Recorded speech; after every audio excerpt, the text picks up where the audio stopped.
escucharlos, listo, quisiéramos escucharlos a ustedes. ¿Qué imaginan sí que puede pasar o qué les ha pasado a ustedes? Yo creo que no hay persona que se escape del estrés que dura por eh, bastante tiempo. ¿Qué nos ocurre cuando el estrés dura mucho a nivel físico, a nivel psicológico y a nivel social? Nos gustaría de pronto escuchar a algunas personas que nos compartieran si se han sentido no estresadas y en caso tal de que sí, pues bueno, qué síntomas físicos, psicológicos y sociales ustedes han percibido como indicadores de ese estrés crónico.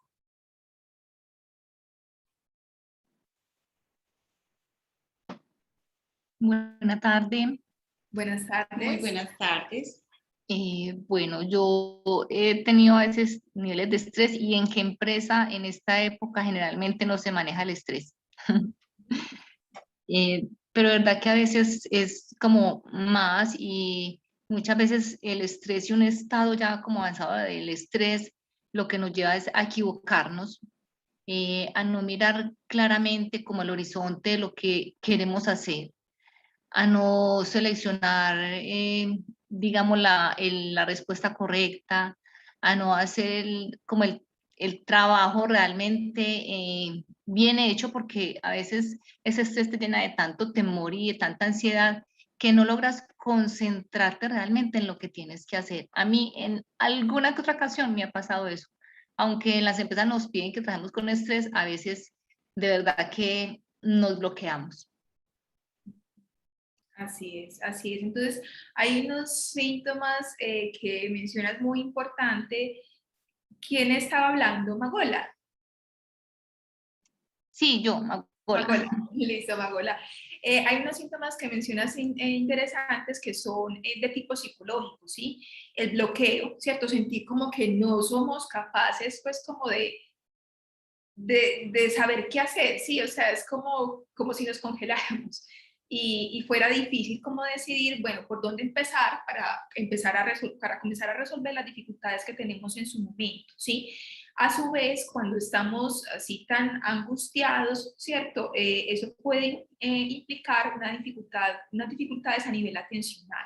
Sí, me contaba hace poquito una persona pues que estoy viendo que tuvo un estrés laboral significativo, que comenzó a tener unos olvidos que a esta persona le empezaron a llamar la atención. De hecho, pues vino aquí neurociencias porque pensó que de pronto estaba iniciando como algún proceso demencial, pero todo era el producto de estrés. O sea, me contaba cosas como que llegó un punto en el que confundió la crema de manos con un jabón, pues él nunca había tenido esas dificultades, ¿sí? Y que también empezó a tener como unas dificultades en cuanto a, bueno, el desodorante, que es muy parecido como al empaque que tiene la crema de afeitar, confundió una cosa con otra. Pues eso no pasó muy a menudo, pero sí lo asustó porque pues, nunca había pasado una cosa de estas. Y también en otro momento, pues tuvo un olvido, dejó las gafas en un lugar muy inusual y pues todo esto lo angustió a tal punto pues que vino como a buscar si de pronto lo que tenía era alguna enfermedad neurodegenerativa, pero todo eso fue producto de ese estrés. O sea, a nivel psicológico pueden aparecer muchos síntomas cuando pues el estrés que tenemos dura demasiado tiempo, o pues puede ser también un estrés agudo, pero un estrés demasiado significativo, a tal punto que nos lleve, como lo mencionaba su Magola, a bloquearnos, ¿sí? Muy bien. ¿Quién más nos quisiera compartir qué síntomas ha percibido cuando ha tenido un estrés o muy fuerte o un estrés que ha durado mucho en el tiempo? Doctora, buenas tardes. Sí, buenas tardes. Buenas ¿Con quién tardes. hablo? Cristina. Cristina, por Dios, ¿qué más? Bien, ¿usted, doctoras, cómo han estado? Bien, vea, yo por ahí tengo una respuesta. Yo ahorita conversamos por el interno, sé cómo vas. Bien, doctora, aunque estaba muy preocupada, doctora, porque ahora que están hablando del estrés, he estado muy preocupada, porque ¿cómo le parece que yo no estoy durmiendo, no estoy consiguiendo el sueño duro? Duermo 1 o 2 horas y no soy capaz de dormir más.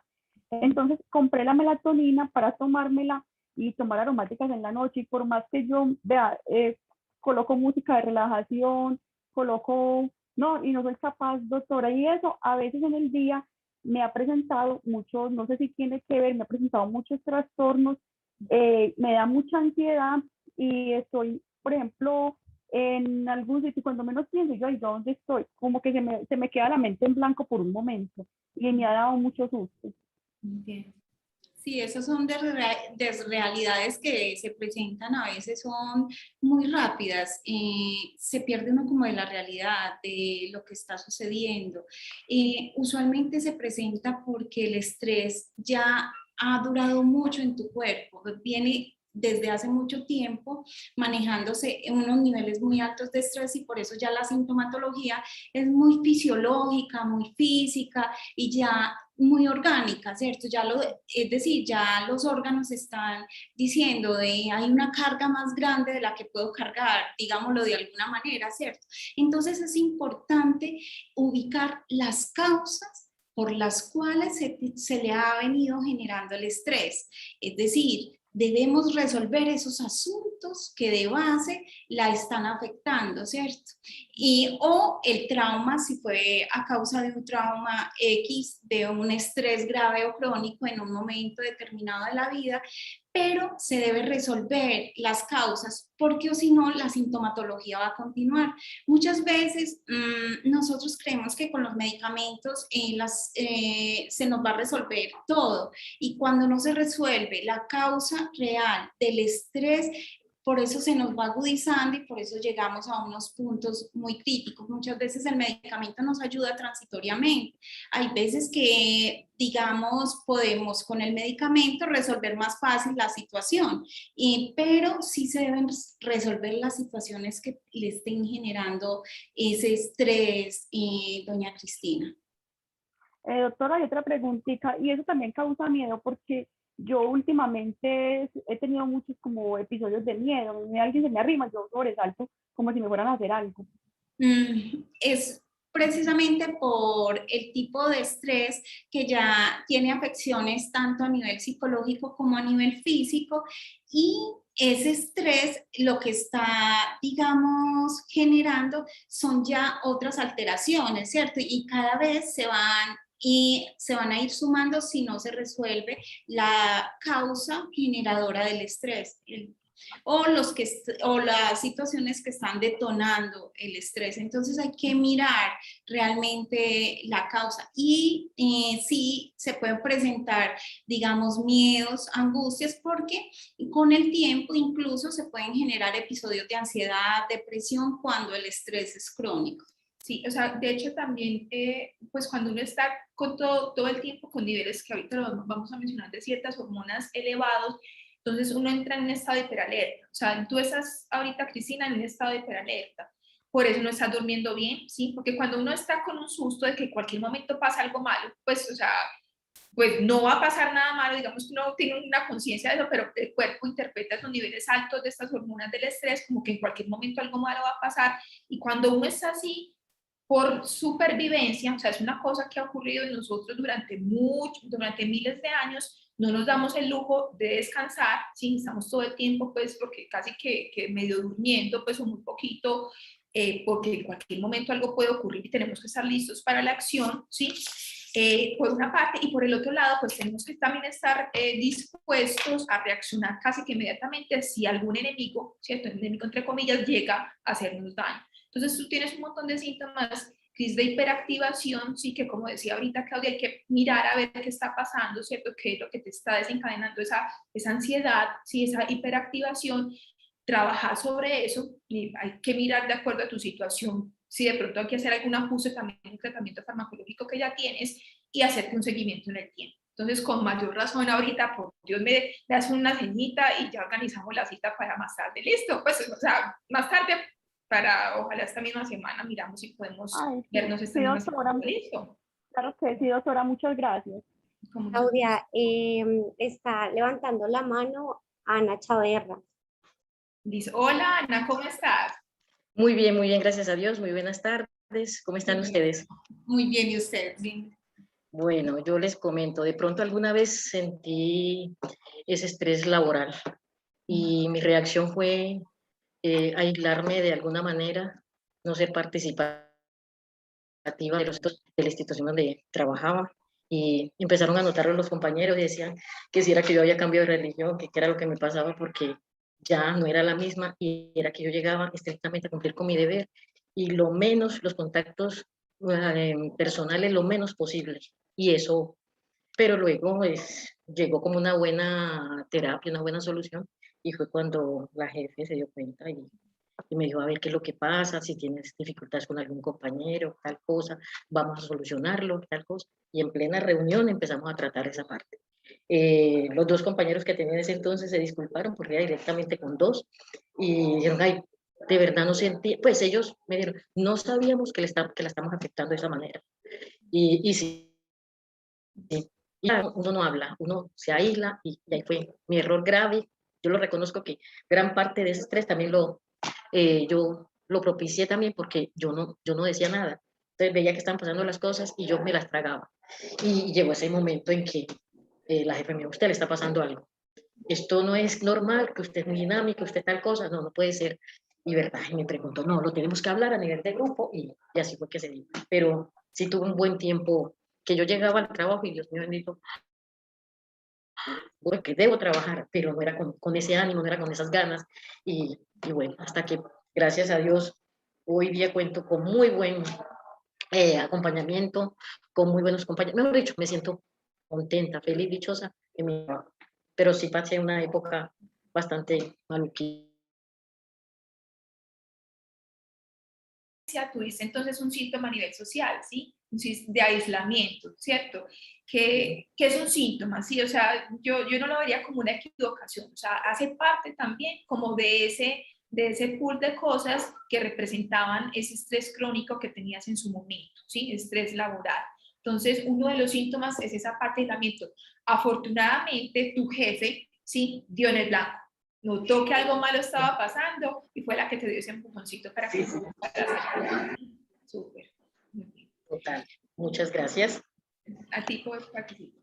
Y se presenta mucho dentro de, digamos, cuando hay un estrés social que uno tienda a aislarse mucho y a cargar en silencio. Y ese cargar en silencio trae consigo una cantidad de síntomas físicos, ¿cierto? Y también emocionales y también mentales. Por ejemplo, ese aislamiento forma parte de esa parte mental, ¿cierto? Eso que sentía en su cuerpo, que manifestaba usted inicialmente, también es parte ya de esa manifestación física, ¿cierto? Entonces, mire que es esos momentos de mucho estrés que pueden generar todos estos síntomas y ese sentimiento de culpa, de sentirse mal, también puede ser secundario a los síntomas que sentía y no necesariamente a que haya obrado mal, porque eso era lo que sentía su cuerpo y por eso reaccionó así. Entonces muchas veces el sentimiento de culpa aparece también mucho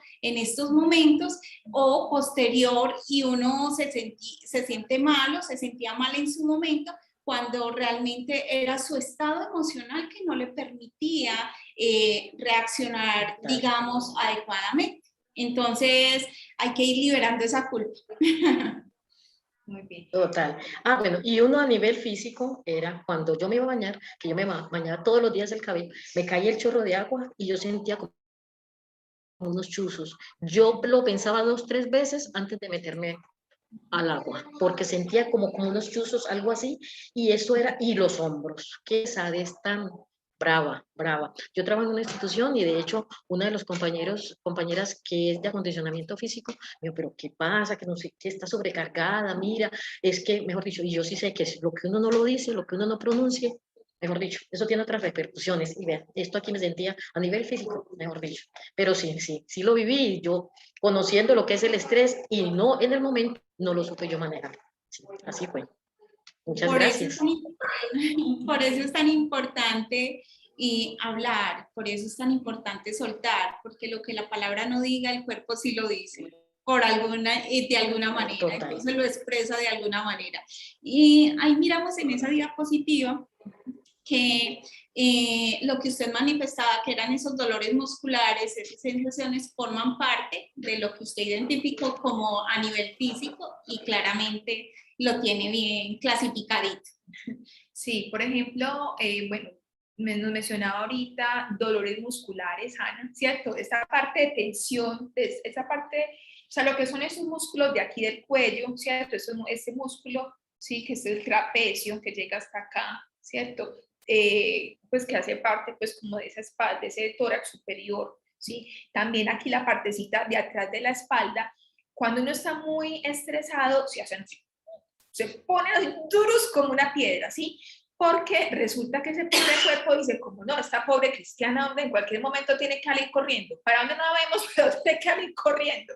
Entonces el cuerpo todo el tiempo se pone así, como de piedra, ¿sí? Y eso es una cosa que gasta mucha energía, o sea, la contracción muscular gasta mucha energía y por eso es que las personas cuando están estresadas crónicamente se quejan de fatiga, ¿sí? No, es que yo me siento cansada, o sea, es que no estoy haciendo nada, ¿sí? Y todo el tiempo soy como si hubiera corrido una maratón, me siento cansado, me siento sin fuerzas, y es por eso, porque los músculos están así todo el tiempo y esa contracción permanente genera gasto de energía, pues un gasto de energía que digamos que son de nada, entre comillas, pero pues eso es una de las cosas que explican esa sensación de fatiga. Además, también esa contracción crónica de los músculos puede llevar a que haya dolor de cabeza. Hay un tipo de dolor de cabeza que se llama cefalea tensional, que se da porque estos músculos de la cabeza, aquí en la cabecita tiene unos músculos, se contraen también. O sea, los músculos del cuello y los músculos de la cabeza se ponen así, sí, y generan un dolor. Muchas personas se quejan de que es un dolor como sobre todo en esta parte de aquí atrás de la cabeza, ¿sí? Y es por eso, por esa contracción constante de esos músculos de aquí que tenemos en la parte posterior de nuestro cráneo, ¿sí?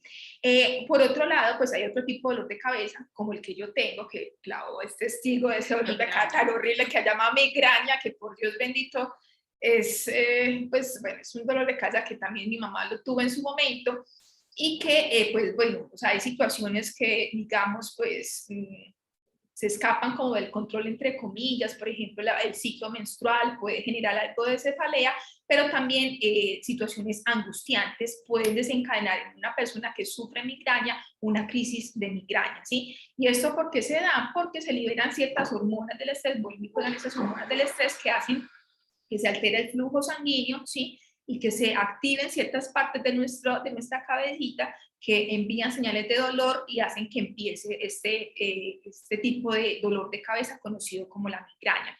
Es bien sabido que la cabeza, ¿sí? Nuestro cerebro, está conectado con nuestro sistema gastrointestinal, ¿sí?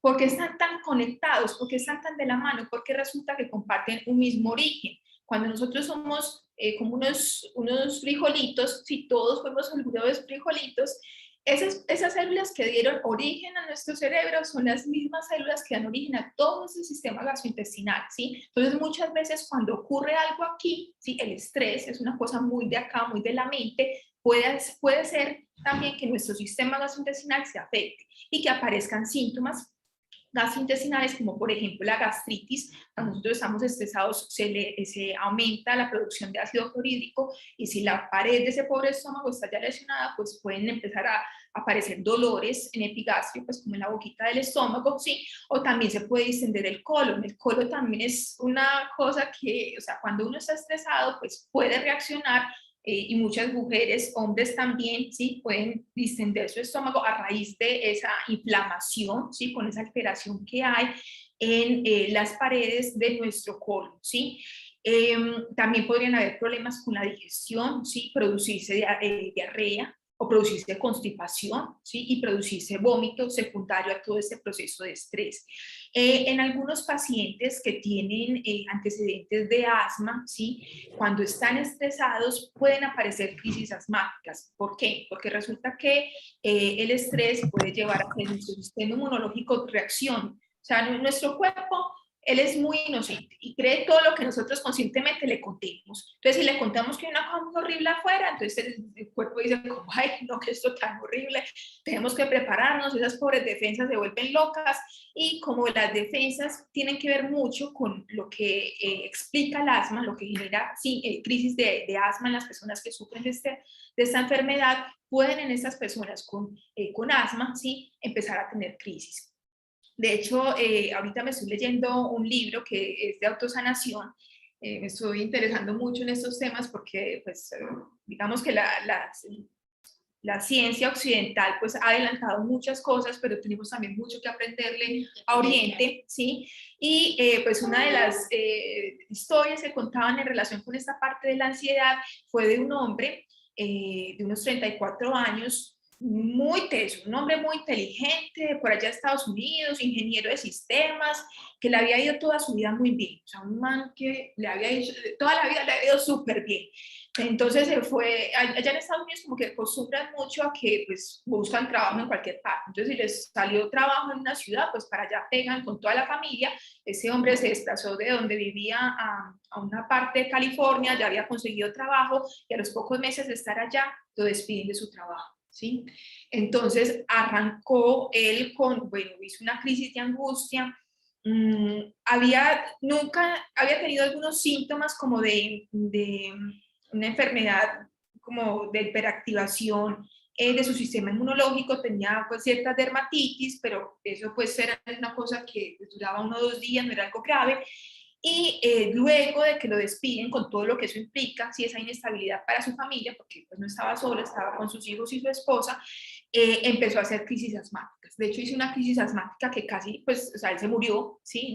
Fue al hospital, en el hospital lo reanimaron, pero a partir de ese entonces, que hizo tanto estrés, ¿cierto? Y que ese estrés duró mucho en el tiempo, porque además él cuenta en esa historia que fue un golpe grande para su autoestima, porque él consideraba que era una persona muy buena, ¿sí?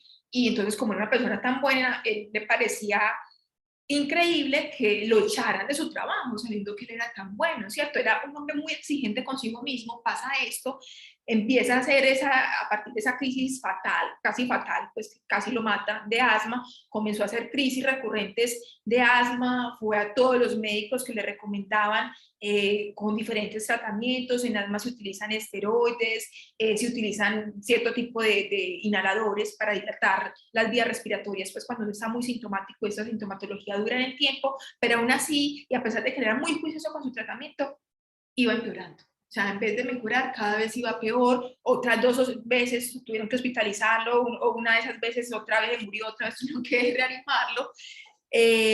Hasta que un día él conoce a alguien, que de hecho es el autor del libro que estoy leyendo, que le mostró que tenemos todos una capacidad de sanarnos a nosotros mismos, ¿sí? Obviamente la medicina occidental con su ciencia pues ofrece una serie de cosas que ayudan mucho, pero nosotros también podemos hacer parte activa de ese proceso de sanación.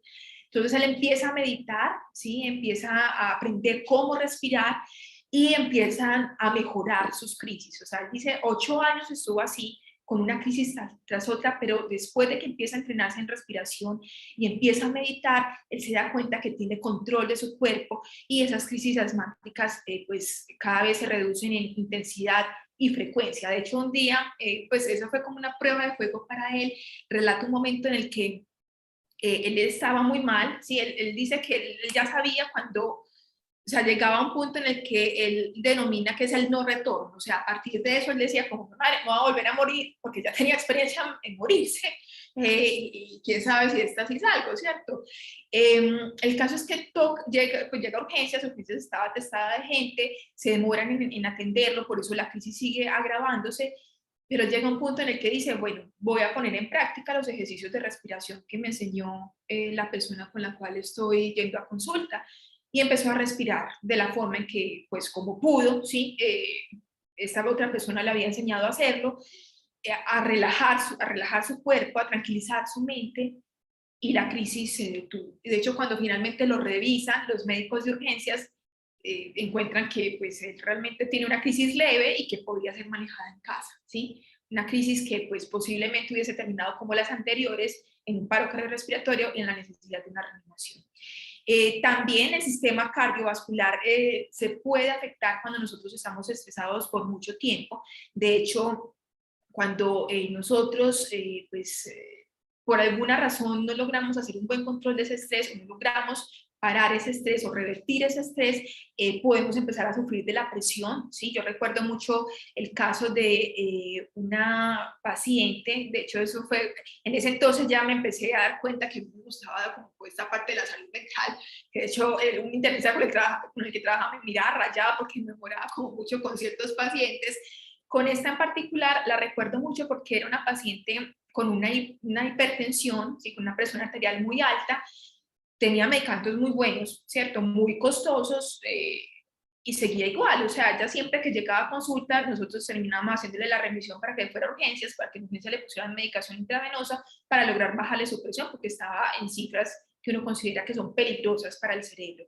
Entonces, esta mujer, pues, bueno, no mejoraba. Yo un día pues, me senté a hablar con ella, que el internista con el que trabajaba estaba haciendo otra cosita, y me contó de una situación muy difícil con su pareja. ¿Sí? Era una víctima de maltrato físico y psicológico por parte de su pareja de entonces, y es posible, se me ocurrió a mí, que eso tuviera que ver con esas crisis hipertensivas. Entonces yo lo que le sugerí, pues en ese momento era médica general, es que pues, pidiera valoración por psicología y empezara un proceso.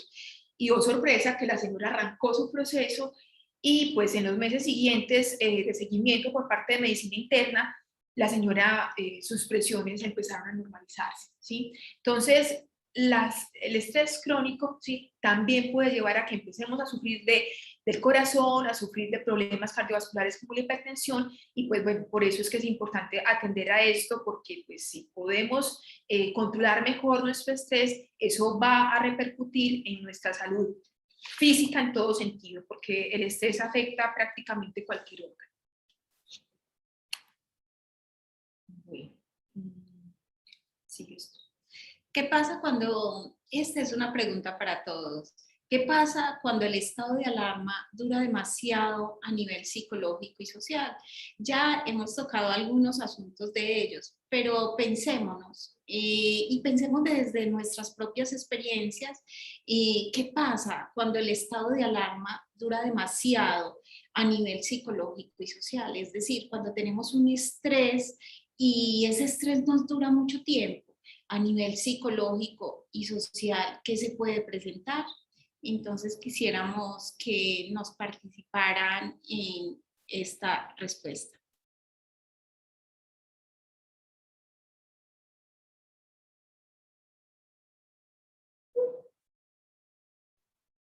Doctoras, bueno, buenas tardes, mi nombre es Claudia Zambrano. Yo leyendo esa pregunta, pues pienso ahorita en la pandemia, ¿no? Entonces como que digo, ese estado que llevamos demasiado tiempo en esas condiciones tan fuertes. Y de hecho, por ejemplo, mi madre cuando ya empezó a tener su crisis fue en la mitad de la pandemia, el año pasado, o sea, como a los 2 o 3 meses de que nos encerraron. Entonces, tener todo ese tiempo, tanto esa presión, pues no, ha afectado de muchas formas a muchas personas. O sea, todos estamos como bajo ese nivel de estrés. Y pues tampoco no es fácil manejarlo porque todos los días estamos oyendo una cosa diferente, que se avanzó en la vacuna, que ya la vacuna no sirve, que la segunda dosis, que la cuarta dosis. Entonces es un poquito complicado manejar toda esa información y toda esa sensación adicional a lo que digamos como familia uno puede estar viviendo, ¿no? Sí, muchísimas gracias por esa participación. Es un ejemplo claro de lo que el estrés crónico puede generar y lo que viene generando y lo que va a generar posteriormente. Porque si bien usted mencionaba esos asuntos, bueno, del encierro, hay muchas situaciones que durante el encierro también se vivenciaron, como algunos asuntos de violencia, de falta de control, de ansiedad, de falta de control, digamos, de las emociones. Muchas veces nunca se estaba, digamos, acostumbrado a compartir mucho tiempo en familia, ya el pasar 24/7 todo el tiempo bajo las 4 paredes sin poder salir a ningún lado, y lo que eso además ha generado, digamos que cerraban algunos negocios, las dificultades para adquirir ciertas, digamos, a lo que estábamos acostumbrados, manejar todo este tipo de situación, más todo lo que a nivel social también se presentó y se viene presentando, como muchas personas están desempleadas, muchas situaciones de desorden social, como tenemos también los resultados de todos estos paros, que en cierta forma también la gente estaba ya en un punto que ya tuvo que reventar, ¿cierto? Entonces vemos cómo todo esto es una cadena y que en el momento ahí sí está integradito todo.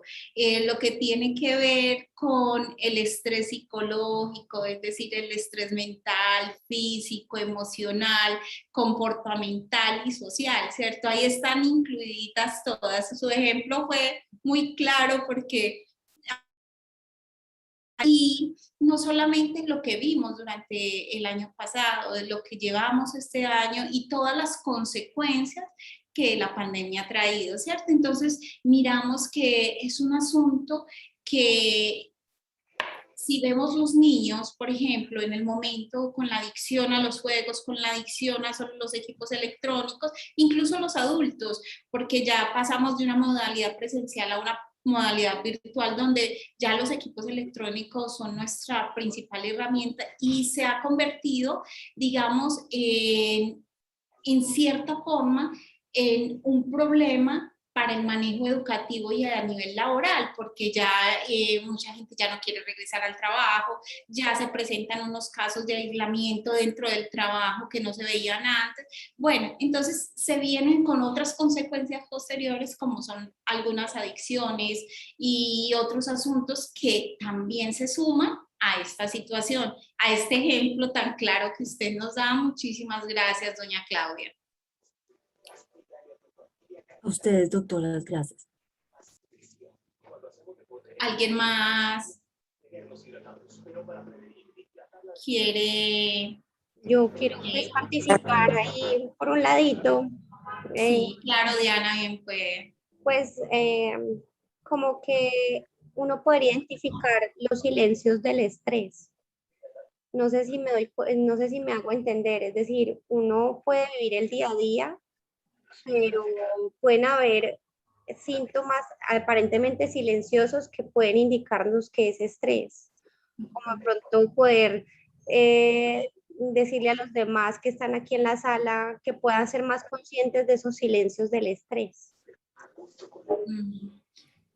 Sí, tenés razón, Diana. Muchas veces el aislamiento social obligatorio ha llevado a que algunas personas que tienen gran tendencia o que la misma situación de estrés los ha llevado a aislarse más, puedan generar dificultad en la interacción. Y de por sí que cuando venimos desde la infancia y sufrimos algunos traumas, cuando estábamos socializando, cuando empezábamos a, digamos, hablar en la escuela, nos hacían bullying o en el colegio o se nos presentaron algunas situaciones donde se dificultaba la expresión social, a veces nos cuesta, muchas veces identificamos las situaciones, pero nos da dificultad de expresarlas. Y eso también lo trae además la pandemia, además nuestras vidas, nuestra infancia, nuestra adolescencia.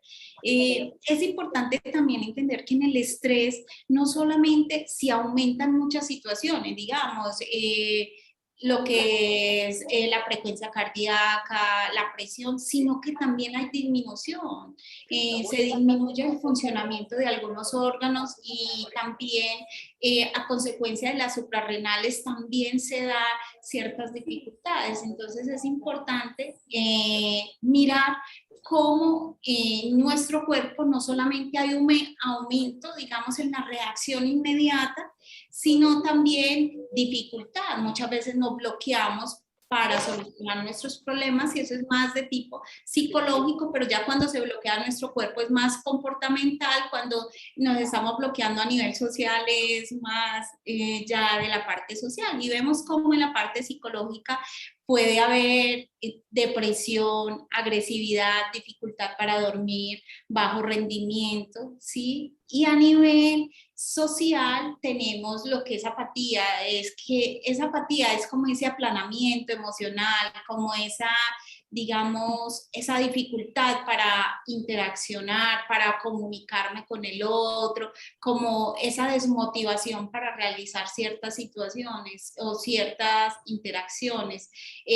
Lo que es el aislamiento social, que ya lo veíamos en ejemplos anteriores, y lo que es la ruptura en la interacción, ¿cierto? De la ruptura, pero esa ruptura que es más, digamos, inconsciente o como consecuencia de un trauma, ¿cierto? Porque hay rupturas que son, digamos, adaptativas, que debo, porque la otra persona puede ser muy tóxica para mí, yo me aíslo, más bien tengo la ruptura en la interacción, pero nos referimos más a lo que tiene que ver de orden fisiológico del cuerpo ante una situación de trauma. Ahorita mencionaba Claudia algo Claudia Zambrano, pues en relación con la pandemia, o sea, la pandemia la han de hecho catalogado como un experimento social, uno de los más grandes, pues de manera, digamos que accidental, pero así pasó, y que ha mostrado pues los efectos del estrés crónico, ¿sí? Uno de esos efectos es, bueno, ahorita lo vamos a tocar más adelante, esa parte cognitiva, cómo se puede afectar por toda la angustia, ¿cierto? De pues, una situación que pues, puede terminar con nuestra vida, la incertidumbre de esto, cuándo va a mejorar, ¿sí? Y también la parte del aislamiento social, pues aislamiento social que no fue algo consentido, pues una cosa es que uno diga como, pues yo quiero estar solo, me gusta no tener contacto con mucha gente porque uno quiere, ¿cierto? A que, bueno, ya tengo que evitar contactar con otras personas porque pues puedo poner en riesgo mi vida o porque ahorita no se puede, ¿cierto? Es una connotación completamente distinta. Logrado, como lo decía ahorita Claudia, todos hemos sido tocados por este estrés crónico, llevamos más de un año en esta situación de pandemia, ¿sí? Pero pues ya ahorita Clau va a mencionar unas cosas sobre que no a todos una misma situación ambiental nos afecta del mismo modo, ¿sí? Ahorita vamos a ver como qué cosas hacen que de pronto unas personas puedan verse más afectadas que otras ante una situación como en este caso la pandemia. Bueno, Bueno, ¿ustedes creen que el estrés, muchos pues ya venimos hablando del estrés, esto hace muchos años que viene manejándose el término de estrés, ya lo hemos definido, ¿ustedes creen que el estrés es solamente negativo? Buenas tardes. Sí, muy buenas tardes. Bueno, mi nombre es Macola, ahorita no me había presentado. No es negativo, yo pienso que es que lo debemos aprender a manejar. De hecho, les decía ahora que las empresas a veces le piden a uno que trabaje bajo presión, y es aprender a tomar decisiones y aprender a manejarlo de tal manera, porque todo en la vida no es vida rosa, ni las cosas se nos presentan así como tan lindas todos los días, y tendremos que aprender a tomar decisiones en el estrés. Entonces, que no todo es negativo, que es aprender a manejarlo. Muchas gracias, doña Magola.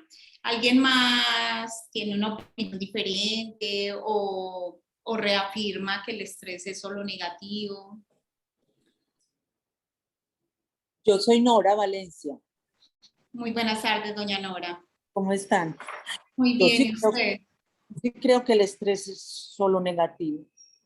Es que, así uno, lo que decía la compañera, así uno se ve obligado a tomar ciertas decisiones que pueden ser benéficas, pero el momento del estrés como tal es muy negativo, porque uno puede sacar de ahí cosas buenas, pero también lo afecta a uno demasiado.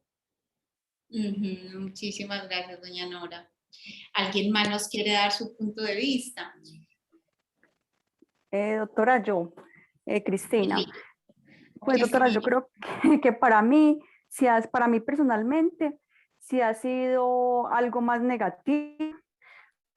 A mí, por ejemplo, lo que decía la compañera ahorita, que la pandemia ha afectado mucho, a mí sí me ha afectado mucho porque he sido una persona yo soy de muchos abrazos y yo, por ejemplo, soy muy, o sea, yo, por ejemplo, veo a alguien y yo la quiero abrazar, demuestro mi cariño es como abrazando, como dando afecto, ¿cierto? Y entonces a mí en esa parte sí me afectó mucho, porque ya después uno no poder ni abrazar a nadie, ni poder darle un beso, o sea, para mí eso sí me marcó mucho. Y lo vuelve a uno tanto que yo, no sé si la doctora Claudia recuerda que yo le decía, doctora, ay no, yo quiero que me dé una cita ya, yo necesito salir de aquí, yo me voy a enloquecer aquí, yo me voy a enloquecer porque yo no veía, yo decía, Dios mío, yo me voy a enloquecer aquí, y va que más de un año, y después como que uno se va adaptando un poquito, entonces mire que es algo muy negativo, porque uno ya se vuelve antisocial, ya lo último ya le da, es miedo que la gente se le arrime a uno, entonces son como dos cosas, como sí, es extraño, pero es así. Ah, sí, bueno, tocaste varias cosas, Cristina. Hay el estrés cuando dura mucho en nuestro cuerpo, obviamente trae sus consecuencias negativas, ¿cierto? Y obviamente, como ya lo veníamos hablando, trae sus efectos bien negativos para nuestras vidas a nivel mental, físico, fisiológico, ¿cierto? Y social. Pero el estrés como tal, el estrés puede ser positivo o negativo. ¿Por qué? Porque en muchos momentos el estrés nos puede servir para reaccionar frente a una situación X. Es decir, estoy atravesando la calle, viene un carro que no había visto, el estrés mismo me hace reaccionar y correr más rápido. ¿Sí? Si veo que algo está cayendo y yo lo veo, digamos, de medio lado o lo alcanzo a percibir, salgo corriendo, ¿cierto? Entonces, yo ante el estrés puedo huir, puedo reaccionar. Incluso muchas veces podemos atacar cierta situación que en un momento X no sabíamos que la podíamos manejar, digamos, frente a un robo, a una situación X que venga y nos sintamos amenazados, entonces podemos reaccionar frente a esa situación.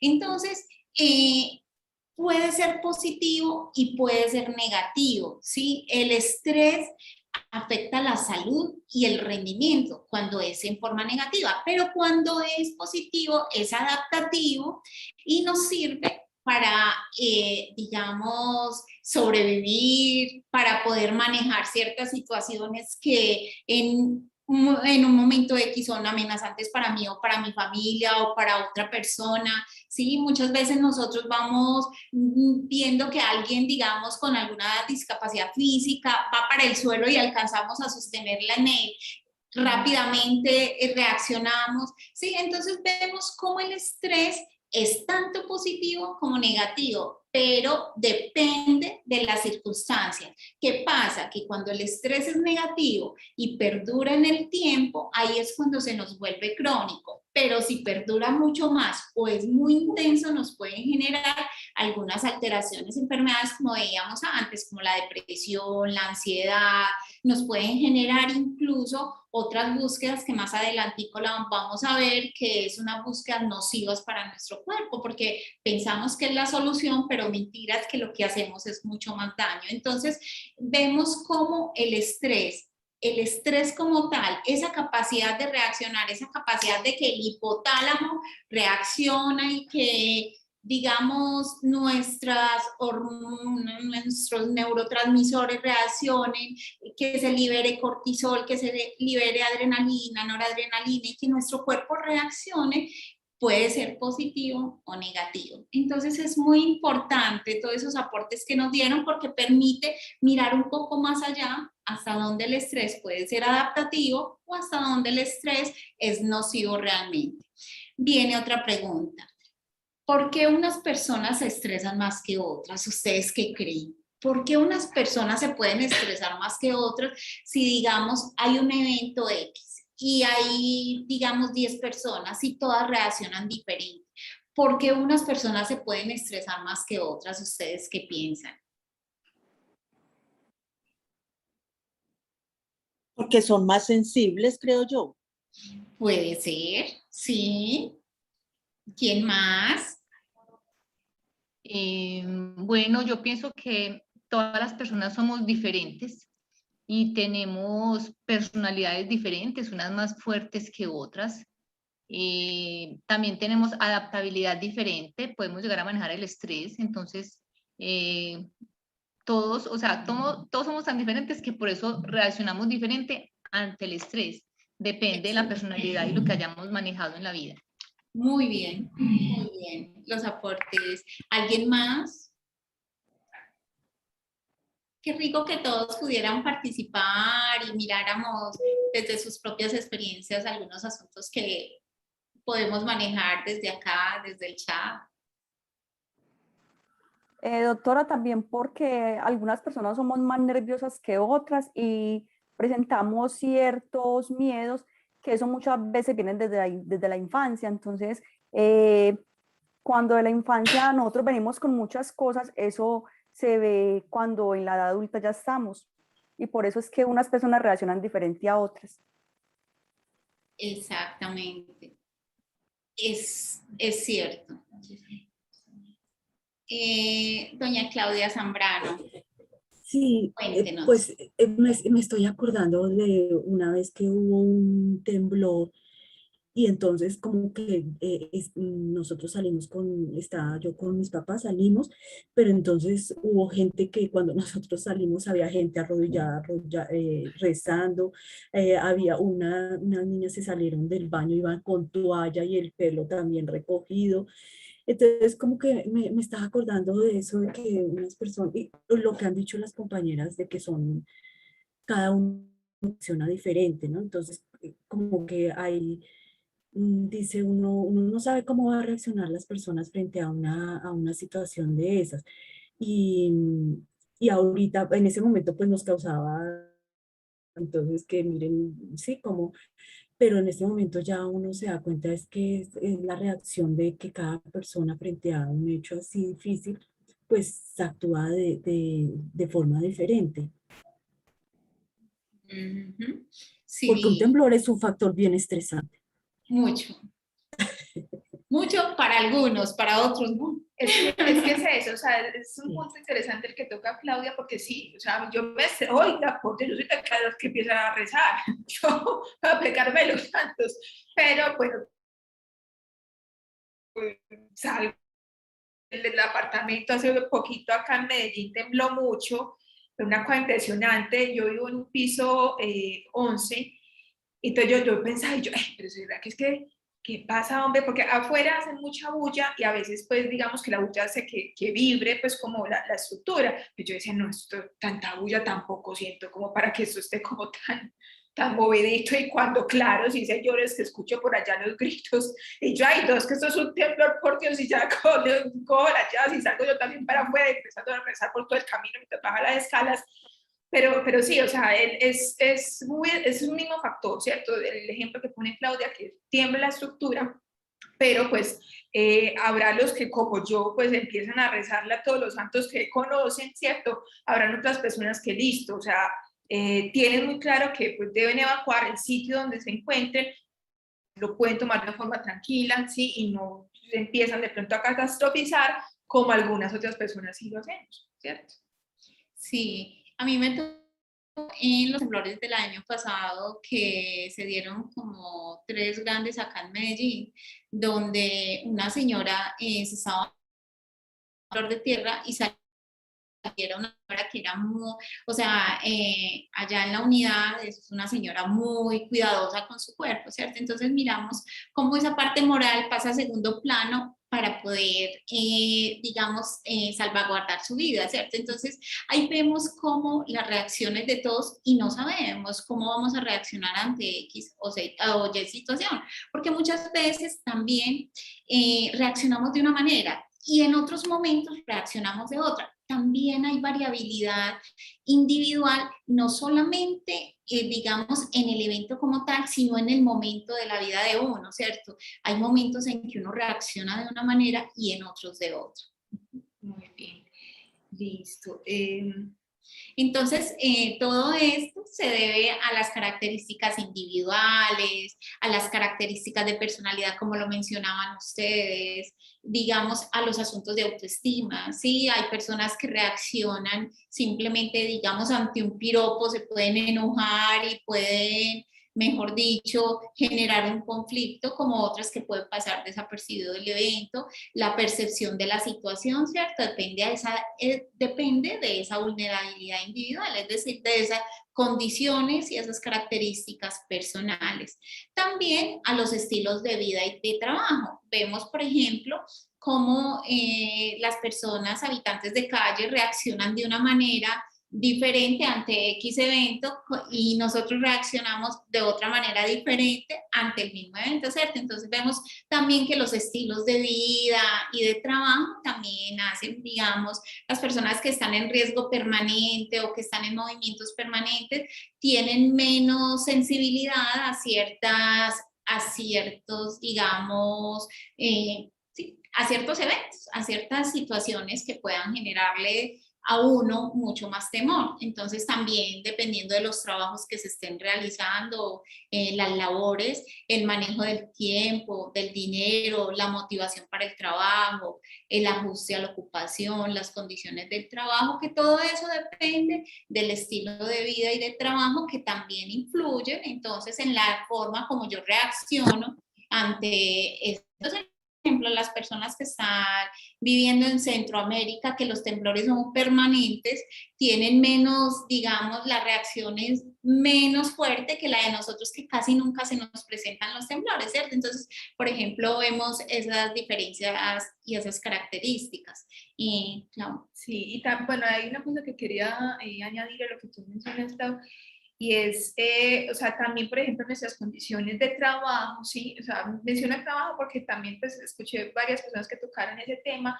Cuando estamos bajo mucho estrés, mucha presión laboral, sí, puede que también ante otras situaciones que si no estuviéramos viviendo como toda esta presión laboral, reaccionaríamos distinto, empezamos a reaccionar de una forma quizás a veces inapropiada, ¿sí? Por ejemplo, muchos papás a veces cuando tienen dificultades laborales o están con mucho trabajo pueden tornarse agresivos, ¿cierto? O irritables con sus hijos, con su pareja, ¿sí? Secundario pues como a esta situación. Entonces también pues como esas condiciones que son fluctuantes de por ejemplo el trabajo, nuestro estudio o cómo estamos en casa pueden también digamos que permear cómo nos sentimos y qué tan estresados podemos percibirnos en otro escenario completamente distinto. Bueno, ¿por qué el estrés puede ser factor de riesgo para el deterioro cognitivo? Ahorita está muy de moda, ¿cierto? Pues como diferentes estrategias como para no tratar de estar menos estresado y que de pronto no le vaya a dar a uno una demencia, ¿sí? ¿Por qué será eso? ¿Ustedes qué se les ocurre? ¿Por qué el estrés de pronto tendrá que ver con que pues podamos hacer unos síntomas sugestivos de que está nuestra memoria o nuestra parte atencional fallando?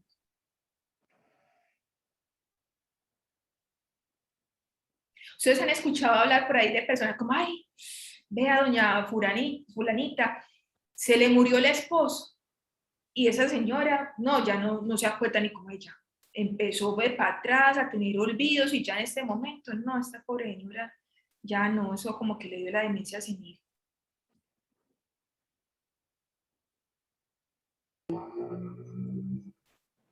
Claudia Zambrano tiene levantada la mano, no sé si la tiene levantada hace ratico o Claudia Zambrano quiere compartirnos algo.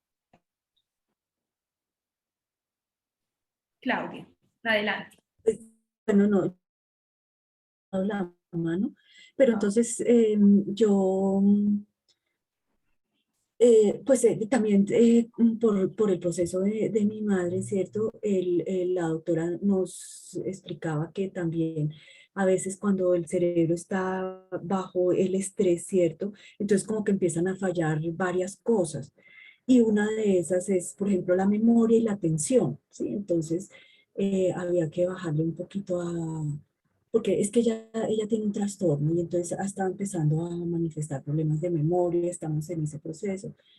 Entonces la doctora nos explicaba que por el trastorno podía ser que empezara a tener esos problemas de memoria. Igual pues están viendo Pero entonces es como si digamos, el estrés bloqueara las otras funciones del cerebro. Es lo que yo más o menos entendí.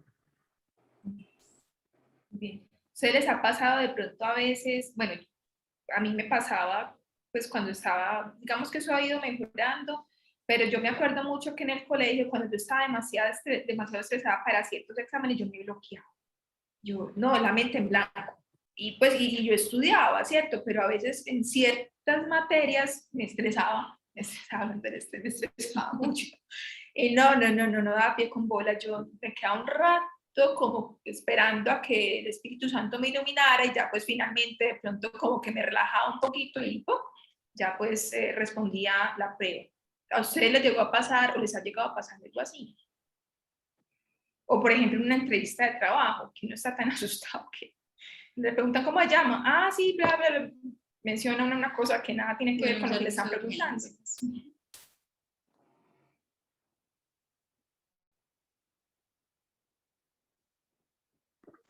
Doctora, sí, lo que usted está diciendo es verdad. Por ejemplo, a mí también me pasaba mucho en el colegio. Iba a presentar un examen y, por ejemplo, la materia que yo más ponía atención por la que me eran matemáticas. Y yo muchas veces estudiaba y cuando ya iba, oye, memorizaba todo, pero cuando iba al examen me bloqueaba.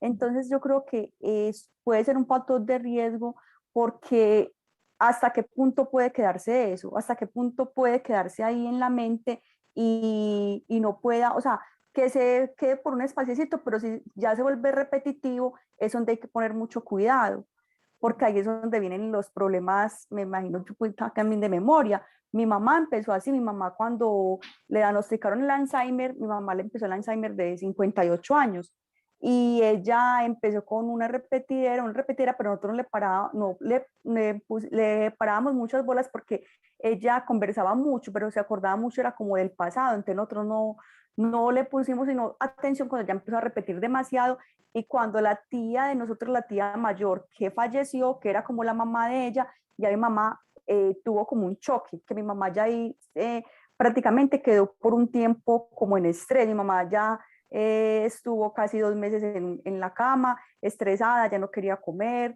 era como que la afectó tanto que hubo como un bloqueo en su cerebro que ya ella ahí empezó y ya venía con ciertas falencias de la enfermedad y ya con esto que tuvo, con esa pérdida le aumentó como más, o sea, ya ahí fue donde generó ya como el choque y ahí fue donde empezó ya y cada día fue progresando más. Exacto. Que tú estás tocando, dices muy importante porque resulta que precisamente, o sea, el estrés, o sea, una cosa, un estrés derivado de un evento vital, pues una pérdida, por ejemplo, muy significativa, ¿sí? O un estrés que se mantiene en el tiempo, por ejemplo, ser víctima de violencia física o psicológica, ¿sí? Puede hacer que haya unos cambios en el cerebro que deriven más adelante en una demencia, ¿sí? Por ejemplo. Bueno, en una depresión, que a su vez la depresión es un factor de riesgo para hacer una demencia tipo Alzheimer, por ejemplo, o también otros problemas neurodegenerativos como lo puede ser la enfermedad de Parkinson. Entonces, bueno, resulta que nosotros hasta hace unos años se creía, y a mí eso me lo enseñaron en el colegio, también los primeros años de la universidad, que uno, o sea, hasta cierto momento de la infancia iba a tener nuevas neuronas, que las neuronas son esas células que conforman nuestro cerebro, pero que ya llega un momento en el que no, que baila. Con las neuronas se quedamos, que así nos quedamos hasta que ya pues nos muramos. Pero ya hace unos años se descubrió que no, que resulta que un adulto también puede llegar a tener nuevas neuronas. Y de hecho, parte de estas nuevas neuronas aparecen en una zona del cerebro que es muy, muy importante para nuestra memoria de corto plazo, conocida como el hipocampo. El hipocampo es una estructura que queda como en la mitad del cerebro, ¿sí? Que tiene forma de caballito de mar, y esa estructura es la responsable de que nosotros podamos recordar, por ejemplo, que comimos anoche, ¿sí? O hizo mañana, ¿sí? O que pasó en la fiesta de cumpleaños de nuestra vecina, que fue hace 2 días, ¿sí? Ese tipo de eventos que son recientes, pues podemos recordarlos gracias a esa estructura llamada hipocampo. Y a su vez, el hipocampo, pues en una persona adulta sana aparecen neuronas nuevas, y esas neuronas nuevas se han dado cuenta en los últimos años que son muy importantes para regular el humor, nuestro estado de ánimo, poder adaptarnos a ciertas situaciones a veces complejas. Lo que mencionaba ahorita, creo que Cristina sí lo mencionaba, sobre que, bueno, pues ya llevamos más de 1 año en esta pandemia y pues digamos que ya empezamos a hacer adaptaciones, ¿cierto? O sea, ya no nos parece tan horrible llevar una mascarilla, ya lo del distanciamiento social, a menos con ciertas personas pues, con las que uno tiene contacto frecuente, ya no es tan difícil mantenerlo, y ya pues digamos que no nos hace tanta falta ciertos gestos como el abrazar, ¿cierto? Estrechar la mano, porque pues ya digamos que gracias, entre otras cosas, a esas neuronas que tenemos en el hipocampo, podemos regular nuestras emociones y adaptarnos a esta situación de estrés. Sin embargo, cuando hay un estrés crónico, sí, cuando, por ejemplo, bueno, no es el estrés del examen que mencionaba ahorita, sino que pasan cosas que me generan un estado de angustia permanente, se elevan hormonas, ¿sí? O que son sustancias liberadas por ciertos órganos del cuerpo que se llaman glándulas, ¿sí? Como el cortisol. El cortisol es una hormona que es liberada por esa estructura que tenemos arribita de los riñones, que se llaman glándulas suprarrenales, y es muy importante para que nosotros podamos responder ante eventos estresantes. O sea, el cortisol es el que le dice, por ejemplo, al hígado: hígado, necesitamos más azúcar porque este pobre cristiano va a gastar más energía, entonces vaya y libere azúcar. Entonces el hígado muy evidentemente coge y libera azúcar, ¿cierto? El cortisol también tiene que ver con la regulación de otras hormonas como la adrenalina, ¿cierto? Que las necesitamos para que nuestro corazón late un poquito más rápido y poder garantizar esa cantidad de energía que ciertas zonas de nuestro cuerpo van a necesitar ante esa situación de estrés. Sin embargo, cuando el cortisol está permanentemente elevado, entonces eso se va a traducir en que vamos a tener elevadas otras cosas como el azúcar. El azúcar, ya ustedes se imaginarán, pues han oído de la diabetes, ¿cierto? Y las complicaciones que pueden tener personas con diabetes, que empiezan a sufrir de problemas del corazón, problemas de los ojos, problemas de la piel, porque el azúcar en exceso es mala, es tóxica para las células. También si nuestro corazón todo el tiempo está latiendo pues como con cierta frecuencia que no es la habitual, pueden aparecer problemas de la forma como late el corazón, que eso se llama arritmias, ¿cierto? Y eso me puede predisponer a un infarto, ¿sí? Y a su vez también en este pobre cerebro, cuando hay exceso de cortisol, pueden aparecer estados de ánimo anormales, por ejemplo, trastornos de ansiedad o la depresión, ¿sí?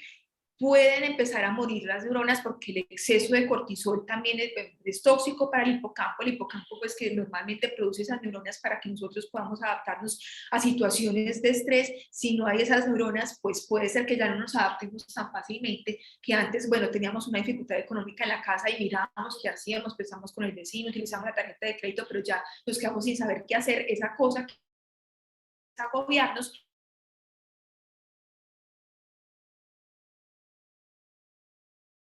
otras neuronas de otras partes de nuestro cerebro y aparecer lo que ya conocemos como demencia, ¿sí? Que es un estado mental alterado secundario a que nuestra memoria o nuestra atención o una cosa que se llama función ejecutiva o la parte del lenguaje no funcionan adecuadamente y hacen que perdamos habilidades para vivir de forma independiente.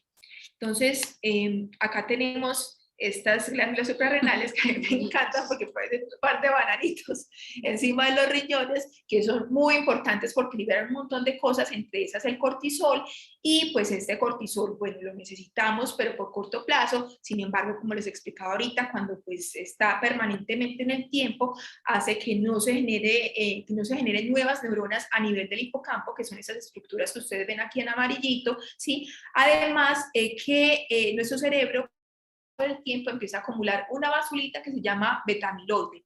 Ese betamiloide se considera hoy día que es el responsable de que se degenere el cerebro, ¿sí? Y que aparezcan enfermedades como el Alzheimer. Entonces, el exceso de cortisol hace que esta basurita, las células que se encargan de barrer esta basura, no funcionen bien, ¿sí? Se vuelven malos barrenderos, ¿sí? Como un niño que no quiere barrer, que deja por ahí el polvo en cualquier parte, y entonces el exceso de esta basura que empieza a acumularse puede ocasionar este problema de la demencia. Bueno, y viene otra pregunta para todos. ¿Cómo controlar el estrés? Listo. Hemos visto que el estrés puede ser positivo o negativo, que trae unas consecuencias, que cuando dura en el tiempo puede traernos unas enfermedades, alteraciones de todo tipo. Ahora, ¿cómo piensan ustedes que podemos controlar el estrés?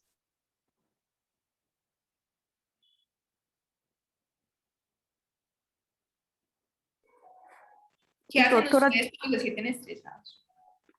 Yo creo que una forma como de controlar el estrés es uno practicando algún deporte. Practicando algún deporte como mover el cuerpo, ¿cierto? Para que no se quede siempre quieto. Y otra también regularse un poquito en la alimentación. Ujú.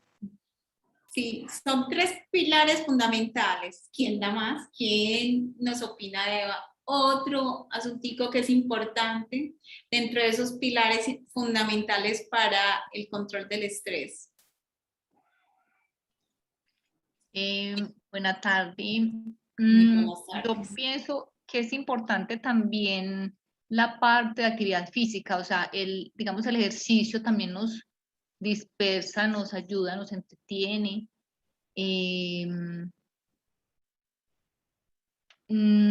Pues para mí es como esa parte, como tener otras cosas que nos entretengan y nos llamen como la atención o otras actividades que nos ayuden como a bajar el nivel de estrés. Ujú. Esas otras actividades son muy importantes porque forman parte ya de nuestro estilo de vida. Entonces, el otro pilar fundamental para el control del estrés está en el estilo de vida. Entonces, lo mencionaba, es importante que los tengamos en cuenta porque son nuestras principales estructuras de cómo liberar o controlar el estrés, que son esa actividad física, ese estilo de vida, ¿sí? Y lo que es la dieta, es fundamental. Pero muchas veces nosotros buscamos unas formas poco saludables para controlar el estrés, como son el fumar, el tomar alcohol, el consumir pastillas, el comer demasiado, el consumir sustancias psicoactivas. Entonces vemos como muchas veces en lo cotidiano y en lo usual buscamos formas perjudiciales para controlar el estrés, ¿cierto? Vemos como una de las formas sociales que más se utiliza es fumar, ¿cierto? O consumir sustancias psicoactivas ahora en la juventud. Digamos, personas de más edad, incluso los jóvenes, también el fumar el cigarrillo, el tabaco, ¿cierto? El consumo del alcohol. Incluso muchas situaciones sociales incitan a consumir licor, ¿cierto? Por ejemplo, mucha gente a nivel social dice que mejoran su estado y cuando el alcohol es un depresor y como depresor nos puede hacer mucho más daño. Entonces miren que muchas veces buscamos medidas poco saludables o los que ante la resolución de una situación buscan es tomar pastillas y digamos, bueno, tengo mucha ansiedad, tengo mucha angustia, tengo mucho peso en la espalda, entonces toman pastillas cuando tienen es que resolver la problemática o la situación que los está afectando. Entonces, muchas veces buscamos formas nocivas para solucionar o controlar el estrés, pero hay unas formas que son efectivas y es usando el cuerpo para calmar la mente y la mente para calmar el cuerpo. ¿A través de qué? De esos 3 pilares fundamentales que se mencionaban ahorita, que es una buena dieta, manejar lo que es el ejercicio o la actividad física o actividades físicas, ¿cierto? Porque muchas personas a través de la costura, a través de realizar digamos, pinturas, escritura, realizar otras actividades físicas pueden lograr liberar estrés. También tenemos esa parte del estilo de vida. Si yo tengo un estilo de vida calmado, tranquilo, equilibrado y constantemente busco ese equilibrio, obviamente así mismo el cuerpo va a reaccionar frente a los estímulos que van llegando en una forma equilibrada, ¿cierto? Entonces es también buscar estilos de vida, porque las personas que están bajo más tensión, bajo más angustias, conflictos, dificultades, obviamente, y no la saben manejar, porque uno puede tener muchas situaciones, pero si la saben manejar, obviamente no llega como a esos niveles de estrés. Pero si la sabemos manejar adecuadamente, obviamente vamos a equilibrar tanto nuestro cuerpo a través de lo que pensamos y de lo que realmente estamos vivenciando. Bueno, dentro de... Aquí hay, Sí. acá hay, las dos se llaman Claudia, entonces las dos, ¿cierto? Claudia por dos. Sí, y tenemos a Claudia Zambrano también. Aquí está Jacqueline diciendo que algunas veces hay situaciones que no podemos solucionar, nos toca ignorarlas o restarles importancia. ¿Será que es posible tener esa estrategia?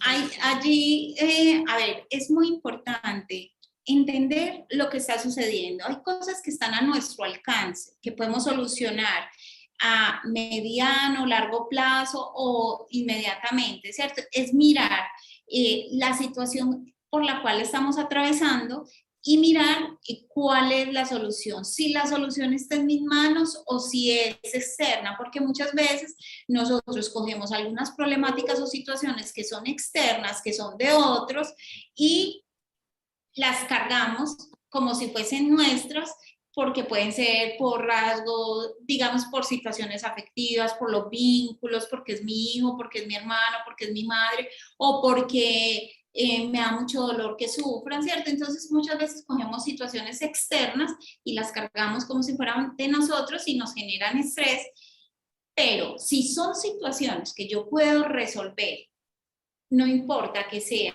a corto, mediano, largo plazo, es identificar la prioridad en la cual la debo resolver.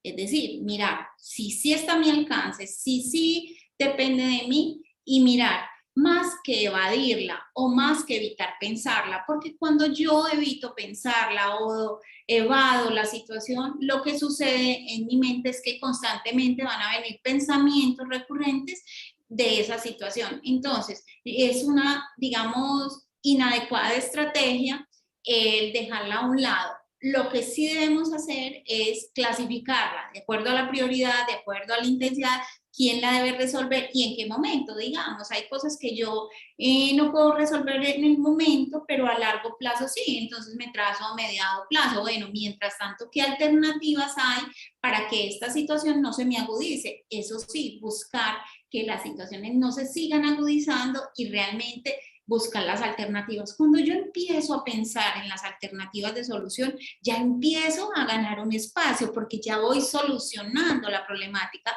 o el conflicto o la situación de base. Cuando ya encuentro la solución, ya voy ganando un 75%. Cuando ya resuelvo, ¿cierto? Entonces allí es importante mirar que la situación no se debe evadir, se debe mirar con detalle cuáles son las alternativas y en qué tiempo se debe resolver, y en esa medida ya mirar cómo manejar la situación. Pero sí debemos más bien coger la situación y, como diríamos en Antioquia, disminuzarla y mirar cuáles son las alternativas de solución. Bueno, hay una siguiente pregunta, pero yo creo que ya de alguna forma la hemos respondido con los asistentes, y es cómo manejar el estrés productivamente. Ahorita mencionaban haciendo ejercicio, sí, poniendo en actividad el cuerpo o haciendo actividades que nos gusten, por ejemplo, bailar, que a mí me encanta bailar, ¿sí? O pintar, hay personas que disfrutan mucho de pintar, de leer, ¿sí? De ver películas, ¿sí? Entonces, bueno, ya también mencionaba la parte de la alimentación, que es crítica. O sea, nosotros, yo me acuerdo mucho desde niña, sí, que mi mamá me decía y mis abuelitas como, ay, es que es muy importante que usted coma bien porque nosotros somos lo que comemos. En algún momento de mi vida, sobre todo cuando llegué a la adolescencia, yo pensaba, no, es que eso suena como a cantaleta, eso como así que no es lo que como yo. creo. En este momento sabemos que sí, o sea, definitivamente los seres humanos somos aquello que comemos, por eso es tan importante cuidar de la alimentación, evitar el exceso de carbohidratos, ¿sí? Y el exceso de grasas, sobre todo grasas saturadas, evitar el exceso de consumo de licor, porque todas estas cosas, el licor, las grasas saturadas en exceso y los azúcares, ¿sí? Azúcares simples, tanto simples como complejos. Cuando hablo de azúcares simples quiero decir los dulces, los confites, los chocolates, la crema de las galletas, estas cosas alteran nuestra flora intestinal. Y nuestra flora intestinal, cuando yo hablo de flora intestinal, ya me imagino que muchos de ustedes han oído mencionar de esa serie de bacterias, de esa cantidad de bacterias, diferentes tipos de bacterias. De hecho, prácticamente se habla de que somos inclusive más bacterias que el resto de células que conforman nuestro organismo.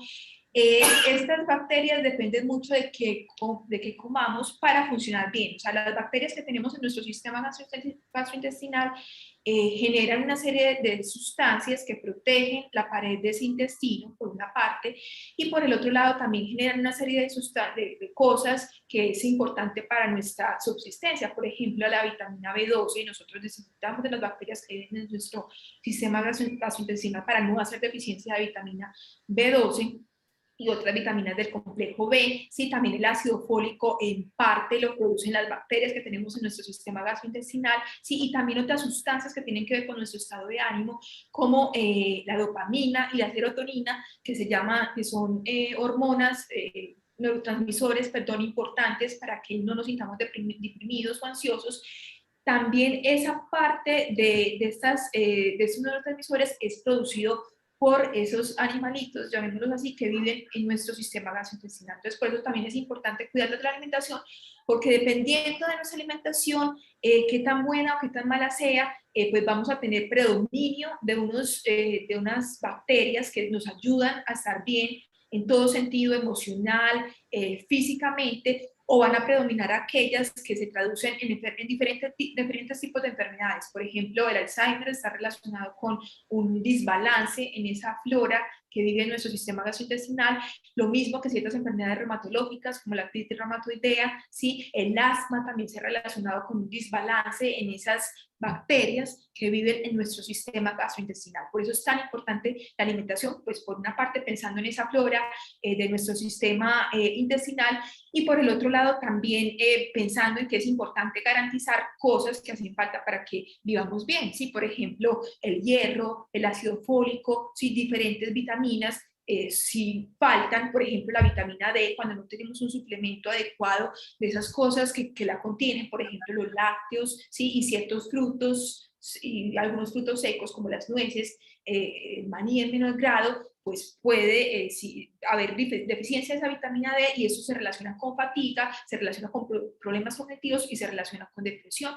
También es importante dormir, ¿sí? Al menos o sea, se habla de que mínimo 5 horas, aunque 5 horas pues en una persona adulta mayor, que los adultos mayores necesitan menos cantidad de sueño, pero una persona de pronto adulto promedio, sí, entre unas 6 a 8 horas, podríamos decir que es un sueño relativamente bueno. E igual, pues es importante tener presente que también hay variabilidad en este asunto. Hay personas que con 8 horas les falta sueño, dicen, no, es que yo duermo entre 12 a 13 horas y me falta menos, entonces soy fatal durante el día, como aquellas personas que pues pueden dormir entre 5 a 6 horas y con ese sueño se sienten perfectas. La parte de actividad física, al menos hacer ejercicio físico aeróbico 3 a 4 veces por semana, 40 minutos, es importante para que nos sintamos bien y podamos manejar mejor el estrés, reforzar nuestra autoestima. Un ejercicio que yo le pongo a hacer a mis pacientes cuando tienen baja autoestima, y es que tengan un espejo debajo de la almohada, y que todos los días cuando se levanten, lo primero que hagan es sacar el espejo debajo de la almohada y decirse algo bonito frente al espejo, que uno dice como, ¿esto para qué? Esto sí funcionará, si yo me siento mal, pues yo no creo que diciéndome cosas bonitas frente a un espejo me ponen algo de autoestima o sorpresa. Sí ayuda. Nuestro cerebro cree todo lo que le digamos, ¿sí? Por eso es tan importante tener un buen cuidado de lo que le decimos. Es que yo no sirvo para eso, ¿sí? Es que a mí siempre me va mal. El cerebro, esas cosas, si las repetimos con frecuencia, empieza a creárselas, ¿sí? Y lo mismo con cosas relacionadas con la autoestima, es que yo soy muy fea, ¿sí? Es que a mí nadie me quiere, Si estamos repitiendo ese tipo de cosas, el cerebro nos cree eso, ¿sí? Pero si cambiamos nuestro discurso, el cerebro va creciendo algo distinto y nuestra vida puede empezar a mejorar. La parte de tolerancia y flexibilidad, pues hay cosas que salen, otras que no. Es importante tratar de tomar las cosas de la mejor manera posible cuando algo no sale. Eso, ese dicho que dice, no hay mal que por bien no venga, eso es verdad, ¿sí? O el otro, que no hay mal que dure sin el cuerpo que lo resista, también es cierto, ¿sí? Todo pasa, ¿sí? Y lo que ocurre en su momento, así lo veamos como algo muy negativo, tarde que temprano la vida nos muestra el por qué pasaron así las cosas. Entonces es importante como empezar a trabajar en la paciencia para ese tipo de situaciones. Ser organizados con el tiempo es importante, pues cuando uno está dejando todo para lo último, pues vive todo el tiempo estresado, ¿sí? Entonces por eso es importante tratar de hacer de a poquitos, sobre todo aquello que nos produce como un poquito de estrés o de angustia, pero hacerlo poco a poco, que en algún momento terminamos y nos ahorramos como las carreras de última hora. Ser organizados con el dinero, ¿sí? O sea, cosas tan sencillas como gastar en un tinto, ¿sí? Gastar en un melito, que uno dice, pues es que eso no es plata. La señora que me ayuda con la casa me enseñó que ella es súper organizada con la plata, o sea, más que yo. Entonces ella me da clases a mí de cómo manejar la plata. Entonces ella me hablaba de los gastos hormiga. Me decía como, es que hay cosas que uno todos los días gasta que finalmente podría pues salir de su casa y gastar menos, y eso va consumiendo. Cuando uno se pone a hacer cuentas, pues se gasta un montón de plata en esas cosas y pues se pierde la oportunidad de ahorrar. Hacer pausas físicas, y hay momentos en los cuales uno necesita descansar. En el caso de los cuidadores, yo sé que muchos de los asistentes que están en este momento aquí conectados con nosotras son cuidadores. Es importante descansar al menos media horita al día, al menos, ¿sí? Al menos medio día a la semana, al menos un fin de semana al mes y al menos 15 días al año, ¿sí? Pues de ahí sí uno puede descansar más tiempo, mucho mejor, pero sí es importante hacer pausas en actividades así, pues uno sienta que está disfrutando mucho de eso y que las hace con cariño. Es importante descansar. Y pues, bueno, es importante que a veces uno pues tome decisiones, ¿cierto? Digamos que si hay cosas que no angustian, pues uno ponerse a pensar, bueno, ¿qué hay de bueno y de malo en continuar haciendo lo que sea que estoy haciendo que me angustia? Y pues finalmente, con base en ese balance, tomar decisiones al respecto. Bueno, es importante la parte de la espiritualidad, sí, la parte religiosa para muchos de nosotros es importante, pues los que creen en Dios, bueno, si así lo hacen, pues acercarse a Él. Sí, hay otras personas que viven su espiritualidad de una manera distinta, y pues es importante hacer también cosas que nos permitan fortalecer esa parte espiritual. Hacer ejercicios de relajación y respiración es importante. La meditación es una cosa que en este momento diferentes investigaciones muestran que reduce el riesgo de una enfermedad como el Alzheimer, ¿sí? Al menos, o sea, se habla que en promedio entre unos 18 a 20 minutos al día uno de meditación pueden ayudar a que uno disminuya el riesgo de una enfermedad como la demencia, ¿sí? Para muchos de ustedes y para mí en su momento, cuando empecé a meditar, pues uno quedarse 2 minutos con la mente en blanco solo prestando atención a una cosa es horrible, pero después del tiempo, pues uno con la práctica empieza a ver con la disciplina, pues empieza a ver que no es tan difícil como uno lo creía al principio. Buscar reír, de hecho hay ejercicios que ustedes pueden buscar en internet para desencadenar la risa, ¿sí? O sea, como les decía ahorita, el cerebro se cree todo lo que uno le diga, ¿sí? Y a veces hay unas muecas que uno puede hacer de risa que hacen que uno, pues cuando se está mirando al espejo, uno se empieza a creer como que está contento, y eso puede disminuir los niveles de estrés. Y buscar apoyo, ¿sí? Es importante hablar. Una de ustedes ahorita lo mencionaba, no me acuerdo, creo que fue Claudia Zambrano o Magola, no recuerdo quién, bueno, Ana fue la que mencionó de la importancia de hablar, ¿sí? De buscar ayuda, de cuando uno algo la angustia, a veces cuando pues hay varias personas que estén de pronto con su mirada enfocada en la situación que le genera una ansiedad, pues es más fácil llegar a una solución. Bueno, hay un ejercicio que quiero que hagamos en este momento, ¿sí? De respiración. Quiero que ustedes se coloquen en este momento una manito acá en el pecho, ¿sí? Y otra manito acá en el abdomen, ¿sí? Venga, vamos a poner de pie. Listo. Entonces, aquí una mano en el pecho, ¿sí? Otra mano aquí en el abdomen, y que empiecen a respirar a partir del abdomen, ¿sí? Como tratando de inflar la manito que está sobre el abdomen. Tenga un ejercicio. ¿Sí? Eso, exacto. Hágale, párense, que yo sé que ustedes no están cansados. Entonces, Párense, por favor, coloquen las dos manitos, una acá sobre el pecho y otra sobre la barriguita, y empiecen a respirar inflando la barriguita al tiempo que cuentan mentalmente hasta 5. 1, 2, 3, 4, 5. Ahora sostengan el aire contando mentalmente hasta 3. 1, 2, 3. Y saquen el aire, por favor, por la boca, contando hasta 5. 1, 2, 3, 4. Vamos a volverlo a hacer. Ahorita pues vamos a contar todo mentalmente. ¿Listo? A la cuenta de 3. 1, 2, 3.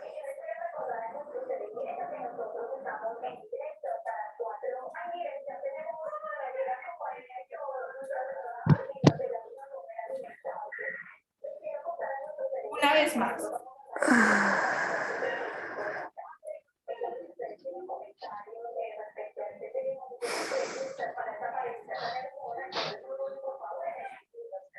Bueno, vamos a hacerlo una última vez.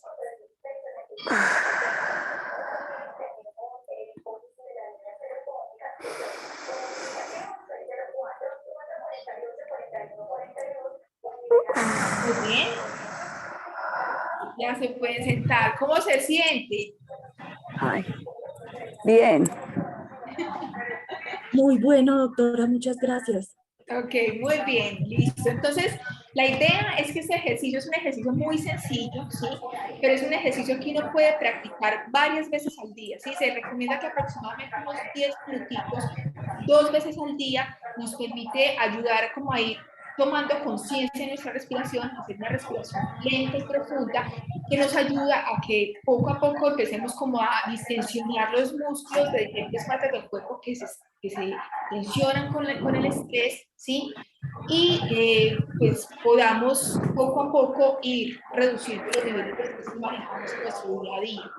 A su vez, este tipo de respiración que acabamos de aprender, ¿sí? También cuando estamos ante una situación estresante, la idea es que la podamos hacer, ¿sí? Pero antes de la situación estresante, pues tenemos que entrenarnos, ¿sí? Para que cuando haya estrés, lo podamos hacer casi que automáticamente, ¿sí? Como listo, o sea, estoy estresado, estoy angustiado, quiero golpear algo, ¿sí?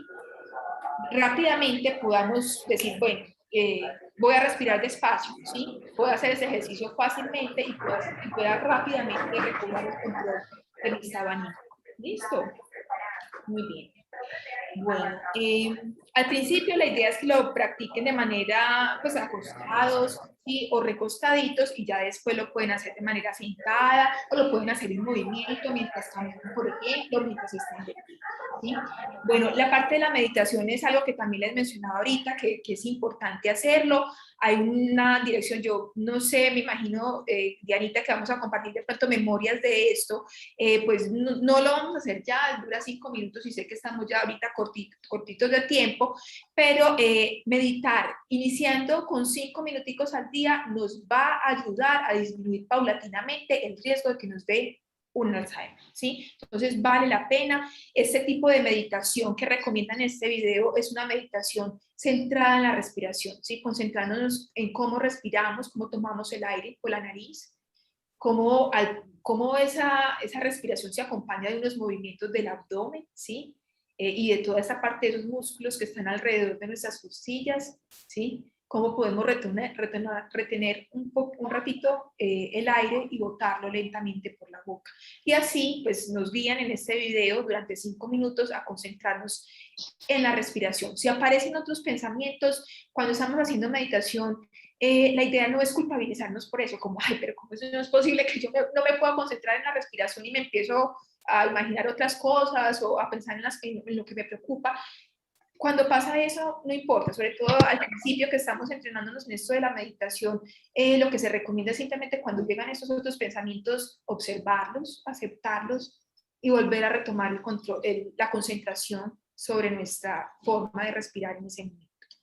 Bueno, también queremos hablarles sobre otro tipo de ejercicio que se puede hacer para ayudar a controlar el estrés, que es la imaginación positiva. ¿En qué consiste este ejercicio?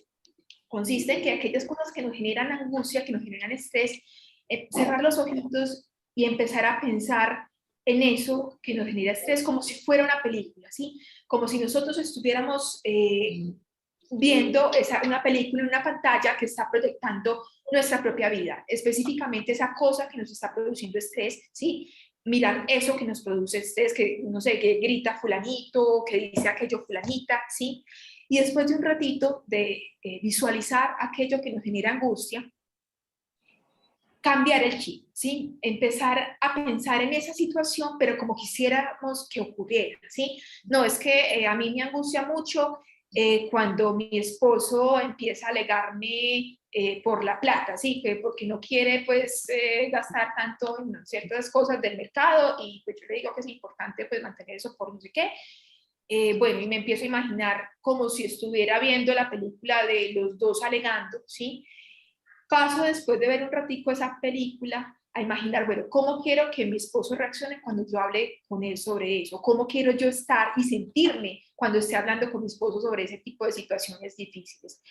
Empezar a visualizar esto y pues hacer ese ejercicio varias veces al día, ¿sí? A veces es muy complicado para nosotros cuando hay algo que nos genera mucha angustia, como que cambiar el chip y pensarlo de una forma distinta. En ese tipo de situaciones se recomienda entonces, una vez identificamos aquellas cosas que son angustiantes para nosotros, escribir cómo quisiéramos que eso fuera, ¿sí? Escribir como la versión distinta a cómo están dando las cosas y que sentimos que pues esa versión distinta podría ayudarnos a controlar un poco mejor nuestra angustia. Entonces, puede poner en papel cómo quisiéramos manejar nuestra situación, pasar eso a la imaginación. Es decir, ya después de imaginarnos como en una película la situación angustiante, hacer como el clic y empezar a verlo de una forma distinta, a la inversa, de una forma más positiva.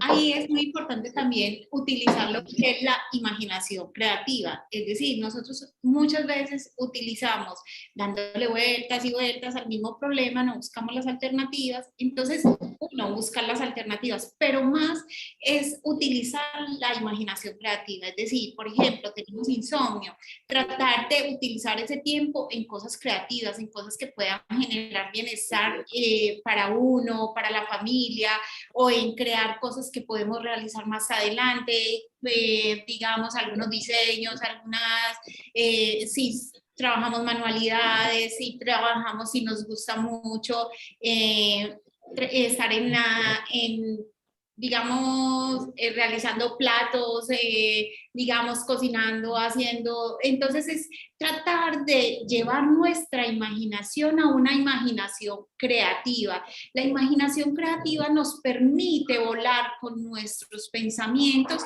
y liberar muchas cargas emocionales que pueden llevarnos a generar equilibrio y tranquilidad en nuestro cuerpo.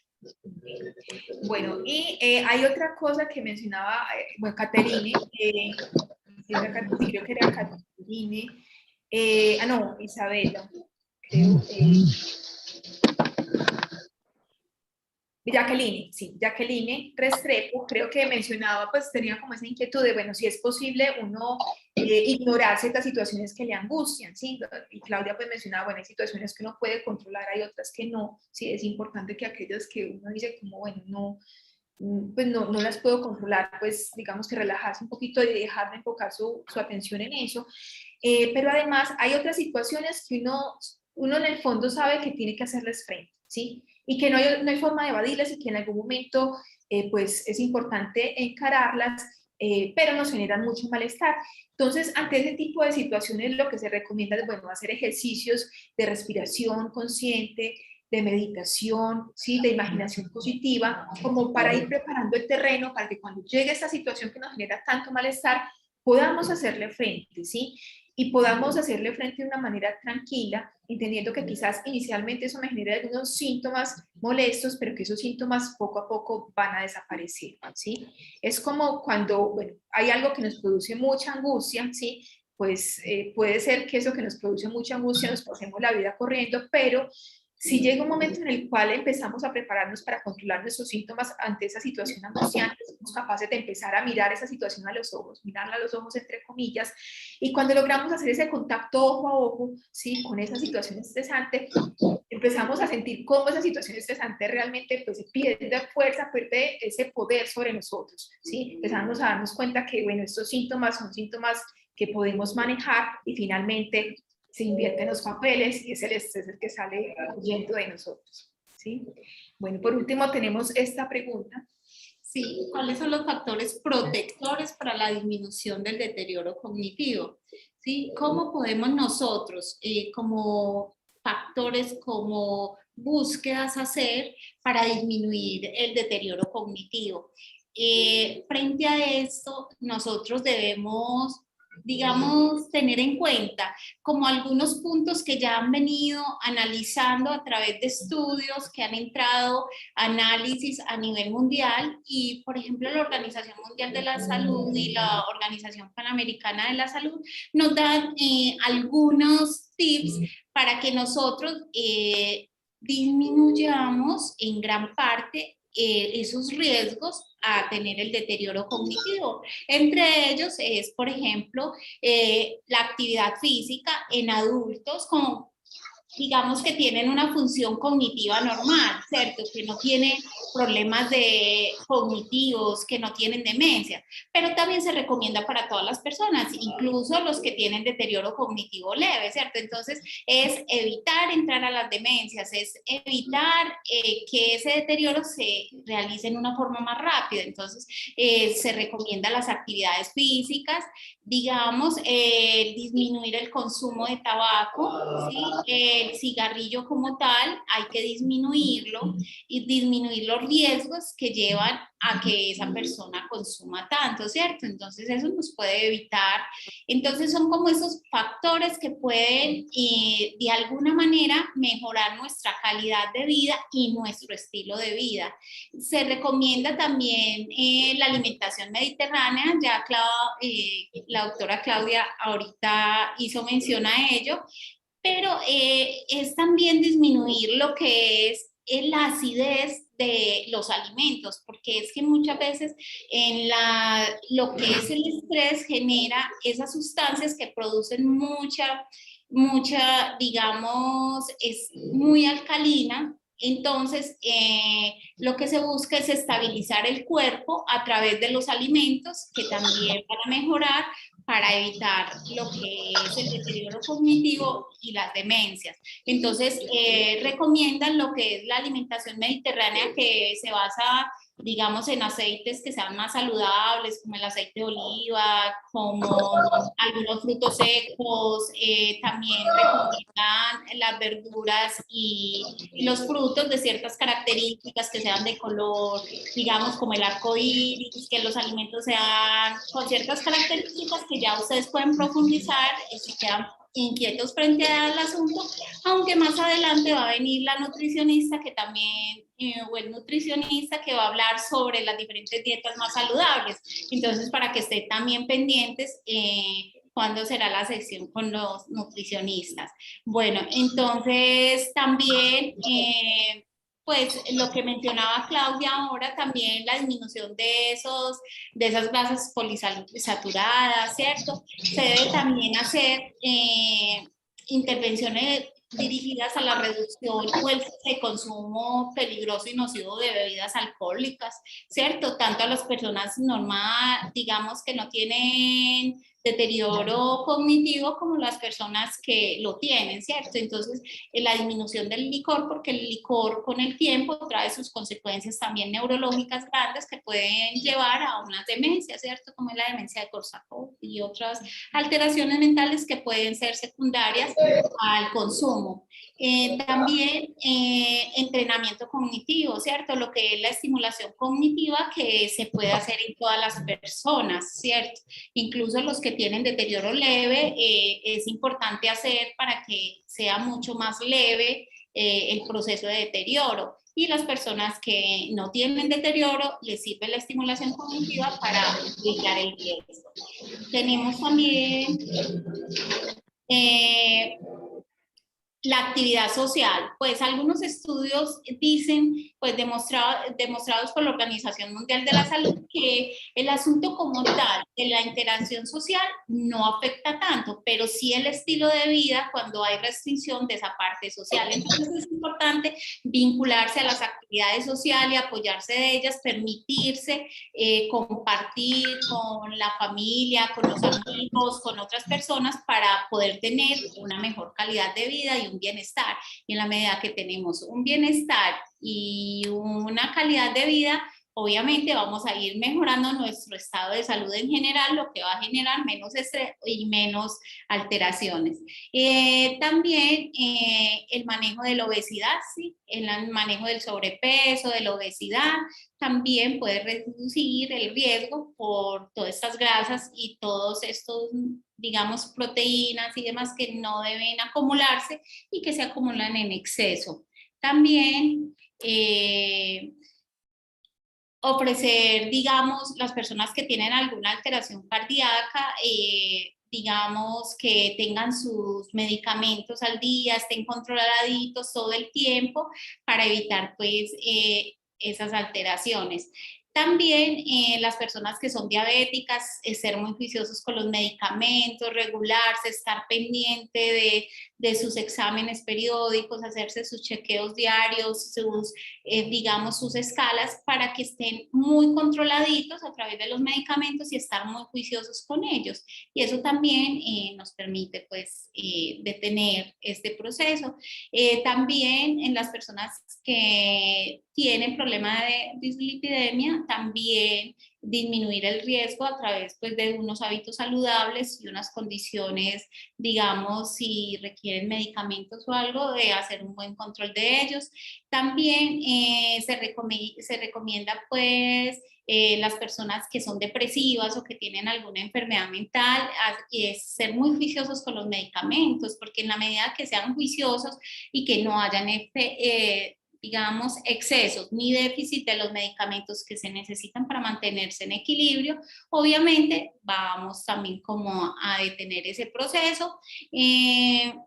Pues digamos, las personas que tienen problemas auditivos, la idea es cuando empiezan con los problemas auditivos, empezar con los tamizajes, más que pensar solo en un audífono, que la búsqueda ya, digamos, de otros equipos que puedan ayudarle, más es, digamos, el control antes de que se presenten, digamos, esas acusias o esas hipoacusias severas. Bueno, entonces acá tenemos cómo el estrés se nos puede, digamos, localizar en cualquier parte del cuerpo, ¿sí? Como veíamos ahora, hay muchas manifestaciones corporales, muchas manifestaciones físicas, comportamentales, emocionales y psíquicas, pero aquí vemos cómo el estrés se nos puede acomodar en el cuello, en la espalda, en la cabeza, en los oídos, en el pensamiento, puede generarnos alteraciones en las noches, ¿sí? En el trabajo, en la vida cotidiana, y también cómo liberarnos del estrés, como vemos en la última figura, puede generarnos alivio y tranquilidad, ¿cierto?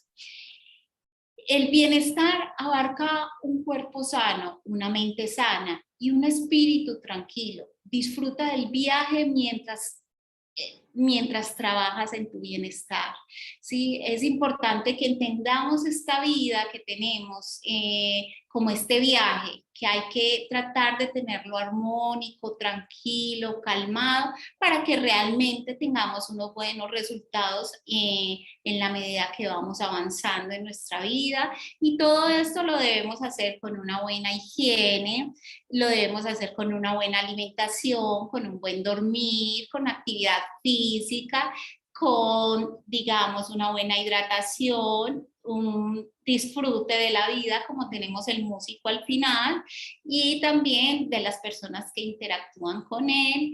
Tenemos también que es importante que todos los días tengamos esa higiene, esa alimentación y ese dormir. Eso es unos, digamos, los pilares de estructura de todos los días, ya digamos algunas actividades las podemos hacer 3 a 5 veces por semana, como esas actividades recreativas, la lectura, la pintura, otras actividades manuales, y por semana podemos realizar actividades deportivas u otras actividades recreativas 2, 3 veces por semana para ir generando ese alivio y esa tranquilidad.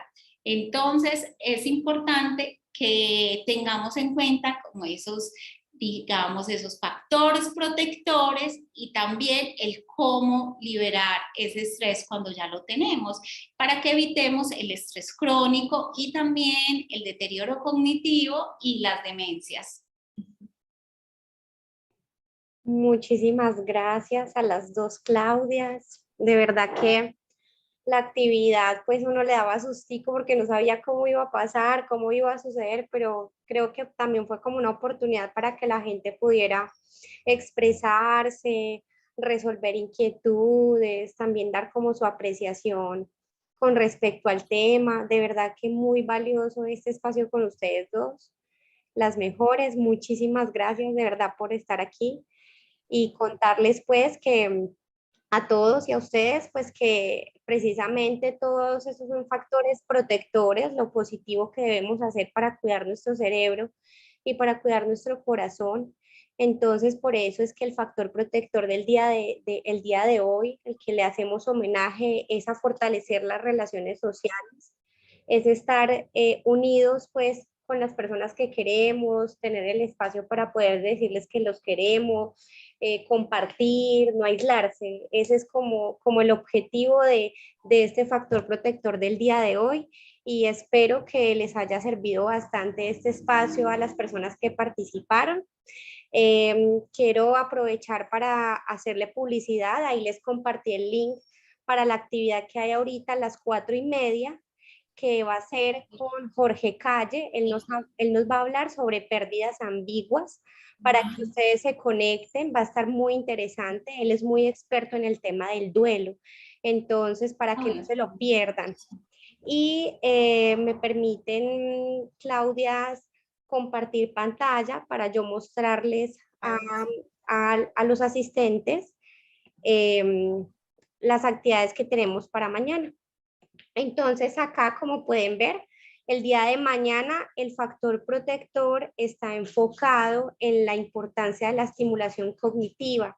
Se nos habla de que entre más edad, más probabilidades hay de padecer el deterioro, pero también se habla de que entre más estudiemos, entre más le pongamos reto a nuestro cerebro, pues va a haber menos posibilidades de que eso suceda. Entonces, el factor de mañana se llama reto mente, y la dinámica es la siguiente para ustedes y para que ustedes puedan ser transmisores de otras personas que no se pudieron conectar hoy.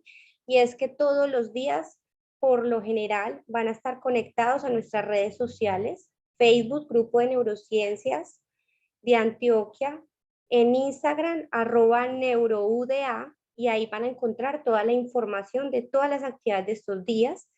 Vamos desde el 13 al 22 de septiembre. Mañana, 15 de septiembre, vamos a tener Reto Mente. La charla inaugural a las 10 de la mañana, solo es una charla, todos en la misma charla, que va a ser con el doctor Juan Pablo Duque, y él nos va a hablar cómo entrenar la mente, y obviamente pues vamos a estar muy atentos. Y en la tarde, como lo que hicieron hoy, vamos a tener 3 salas simultáneas en el mismo horario, y ustedes van a elegir la sala que más les llame la atención. Conciencia y atención, sesión práctica de estimulación cognitiva para trabajar la atención, o cómo realizar estimulación cognitiva con material didáctico día a día, o 3, aprende a activar tu memoria. Entonces, para que se animen, los esperamos mañana, y muchísimas gracias por estar aquí con nosotros. Muchísimas gracias. Hay una pregunta que yo quiero responder rápida de Claudia Zambrano. Claro que sí. Sí, ella pregunta, pues una de las diapositivas que Claudia mencionó ahorita decía sobre que no vitamina B.